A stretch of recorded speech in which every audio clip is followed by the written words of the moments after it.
की प्रोडक्ट्स की तो धूम मच गई पूरी। सर माशाल्लाह, सर माशाल्लाह। सर आज हम बादाम की बात करेंगे, बादाम के फवाइद। बादाम की बात करेंगे तो बहुत अच्छी बात है। वसीम बादामी की भी बात कर लेंगे। तो सर बादाम के वैसे बहुत फ़वाइद हैं, आप बादाम के फ़वाइद ज़रा लोगों को बताएं ताकि आपकी बात लोगों के ज़्यादा समझ में आती है।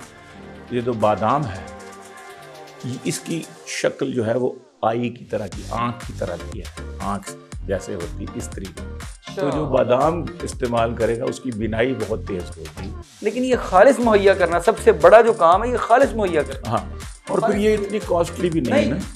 बादाम एक ऐसा मतलब है कि एक सस्ता प्रोडक्ट है जी, ऐसा खुश्क फ्रूट्स में इंग्रेडिएंट है कि वो चलगोजे की तरह महंगा नहीं है।